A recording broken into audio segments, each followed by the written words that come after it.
Alio? Alio. Labadiena. Skambinu Jums iš elektros tinklų dėl Jūsų paskutinių 2 neapmokėtų sąskaitų už elektrą. Ar turite, prašau, minutę laiko?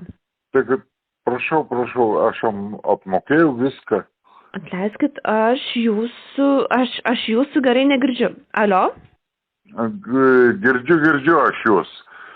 Panelė, aš apmokėjau viską. Sąskaita mums 2 kartus sugrįžo dėl kažkokių priežasčių, todėl tiesiog ir susisiekėme su klientais, norėdami išsiaiškinti problemą.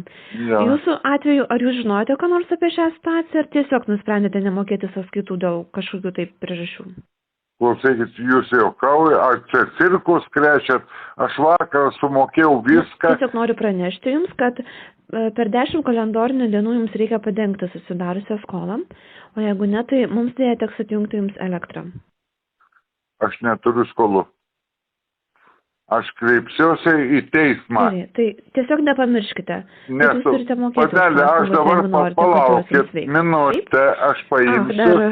Ir jums vieną dalyką, ar nėra čia jokių klaidų. Taip, tai sąskaitos išrašytas Mariaus Vasiliausko vardu, tai čia jūs ar jūsų šeimos narys? Kieno tokia? Ar jūs ten skambinat? Tada... Bijau, kad vienas iš tavo draugų bando iškrėsti tau pokštą. Nemanai? Patiko? Nepatiko. O kas čia tokia pokštas krečia?